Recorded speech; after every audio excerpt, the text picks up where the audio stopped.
Hello friends, day second के वाक्य के क्वेश्चन स्टार्ट है हिंदी में। वाक्य की दृष्टि से कौन सा कथन सही नहीं है पूछा है, इसलिए इसका नहीं है में जो आंसर होगा वो होगा क्रिया को उद्देश्य और कर्ता को विधेय कहते हैं। ये गलत है। बाकी तीनों सही है। आप तीनों का स्क्रीनशॉट लेके या पॉज करके तीनों को एक बार अच्छे से पढ़ लेना और या उनको लिख लेना या याद कर लेना। क्वेश्चन सेकंड है, इनमें मिश्र वाक्य कौन सा है। देखो, मिश्र वाक्य वह होता है जो एक वाक्य दूसरे पे डिपेंड हो, उसके बिना पूरा नहीं हो। तो आप इनमें से देख सकते हैं कौन सा है।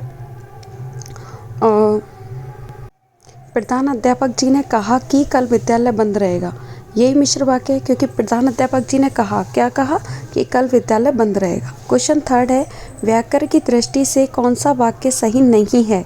व्याकरण की दृष्टि से नहीं है कौन सा है, तो इसमें आपका थर्ड जो है वो सही नहीं है। वह सदैव ही सत्य बोलता है, तो यहाँ पे ही जो है वो एक्स्ट्रा है, वह सदैव सत्य बोलता है, ये इसका राइट आंसर होगा।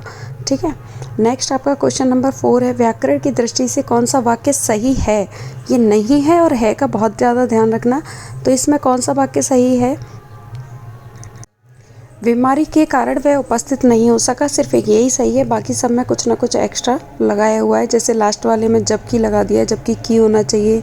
ठीक है। और थर्ड वाले में सी लगा दिया है, लेकिन ऐसा वर्ड नहीं लगाते। क्वेश्चन नंबर 5 है, इनमें संयुक्त वाक्य कौन सा है।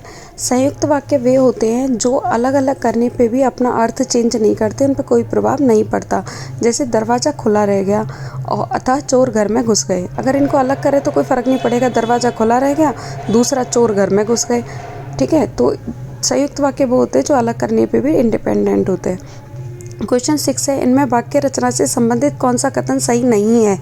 तो ये वापस से रिपीट हो गया है। तो क्वेश्चन नंबर 6 का राइट आंसर 4 होगा। क्रिया को उद्देश्य और कर्ता को विधेय कहते हैं, यही गलत है।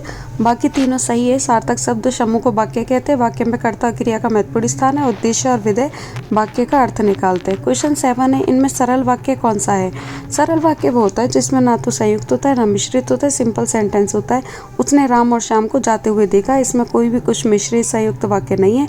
इसका मतलब यही वाक्य सरल वाक्य है। बाकी सारे वाक्य में कुछ ना कुछ या तो मिश्रित है या फिर संयुक्त वाक्य है, इसलिए ए इसका राइट आंसर होगा। क्वेश्चन 8 है, इनमें संयुक्त वाक्य कौन सा है।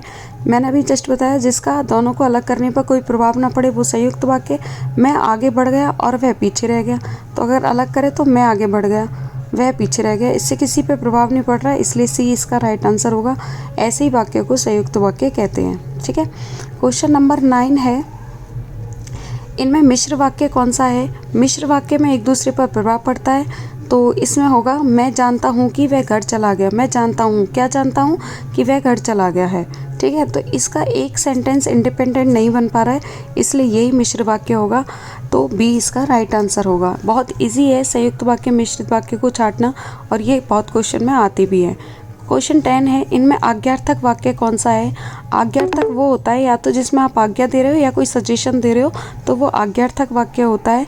तो नंबर 4 जो है ऑप्शन, आपको यह कार्य तुरंत कर लेना चाहिए, इसमें कहीं ना कहीं सजेशन दी जा रही है, इसलिए यही वाक्य कौन सा होगा, आज्ञार्थक वाक्य होगा। तो इस तरीके से आपका आज के वाक्य के कुछ क्वेश्चंस कंप्लीट हो गए 10, और 10 में पहले डे फर्स्ट में करा चुकी हूँ, और 2 दिन और मैं इसको करवाऊंगी। तो आपका वाक्य टॉपिक जो है वो बहुत छोटा है लेकिन इम्पॉर्टेंट है, और वो आपका कंप्लीट हो जाएगा। Thank you.